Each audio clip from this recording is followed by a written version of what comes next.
Have you ever wondered where the rules of art come from? Well, back in the 17th century, one man had an idea so powerful that it basically became the law for Western literature for like 100 years. And it all kicked off with just two simple words. Love reason. That right there, from the French critic Nicolas Boileau, wasn't just a friendly suggestion. It became the golden rule for an entire age of art. People actually called him the legislator of literary taste. And for good reason. His ideas were treated like law. But here's the catch. What he meant by reason is probably not what you're thinking. So here's how we're going to break this all down. First, we'll meet the lawmaker himself, Nicolas Boileau. Then we'll dig into what he really meant by reason and see how it became a tool for artistic control. We'll even see how he used it to fight back against Puritanism, how it connected directly to understanding human nature, and finally, how this superstructured world of rules still made room for the passions of the heart. All right, first up, who exactly was this lawmaker of Parnassus? So, this is Nicolas Boileau. In 1674, he published a work called L'Art Poétique, or The Art of Poetry. And let me tell you, this was way more than just a book. It was the official rule book for an entire artistic movement, French classicism, and its influence was huge. His ideas about good taste literally jumped the English Channel, shaping the work of literary giants all over Europe, including big names like England's John Dryden and Alexander Pope. Okay, now for the main event, reason. When you and I hear that word today, we tend to think of our own personal logic, right? But to really get Boileau, we've got to toss that modern definition out the window. His idea of reason was something else entirely. And this right here is the absolute key difference. See, Boileau wasn't talking about the kind of individualistic reason that came later with the Enlightenment, what I can figure out all by myself.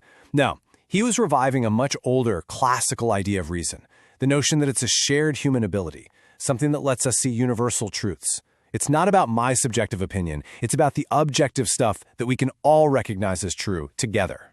And here's where it all clicks into place for art.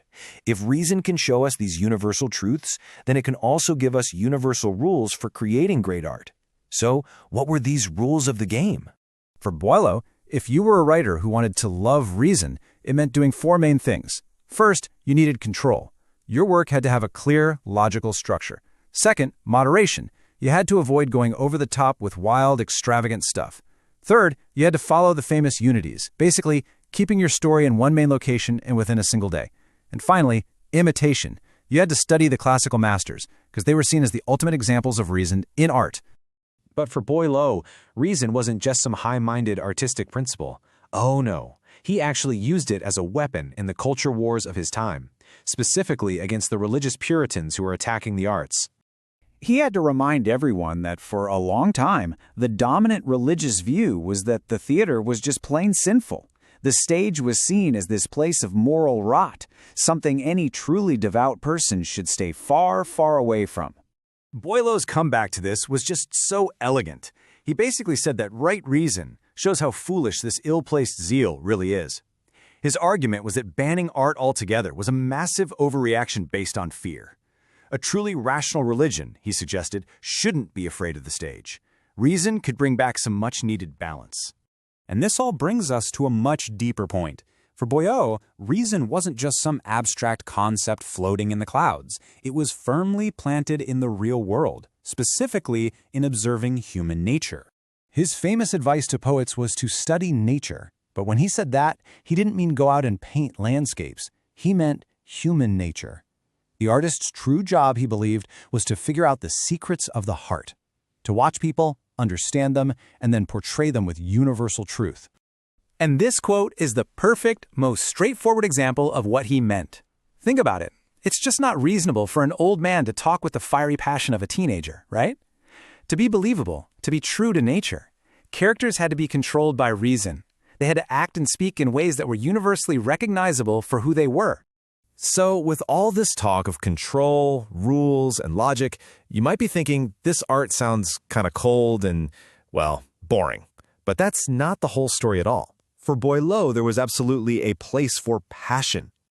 He was a huge fan of this classical idea that goes way back to the Roman poet Horace. The whole point of art is to instruct us, to teach us something about morality and ourselves. But, and this is a big but, in order to teach us anything, it first has to delight us. It has to grab you by the emotions. Just like Boileau says here, a smart reader doesn't want just some empty story. They're looking for both instruction and delight. So in his world, reason and emotion weren't enemies, not at all. Reason was the guide that channeled passion, making sure that art wasn't just fun, but that it was also meaningful. And all of this leaves us with a pretty provocative thought for today. Boileau's Age of Reason gave artists a very clear set of rules. We, on the other hand, tend to value complete and total creative freedom. It really makes you wonder, are rules a cage that holds creativity back, or are they actually the key that unlocks it?